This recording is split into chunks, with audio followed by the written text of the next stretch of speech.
Anatomia e funcionamento do sistema urinário.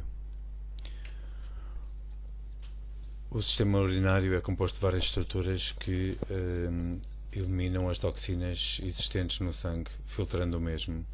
É composto pelos rins, pelos uréteres, pela bexiga e pela uretra.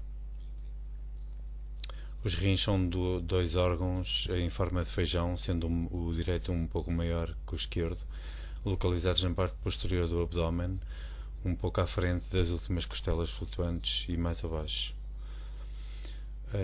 Possui as glândulas suprarrenais por cima dos mesmos. E vamos ver aqui as glândulas suprarrenais. É uma glândula endócrina com formato triangular, envolvida por uma cápsula fibrosa localizada acima do rim e cuja principal função é responder ao stress e liberta hormonas como, por exemplo, a adrenalina no circuito sanguíneo.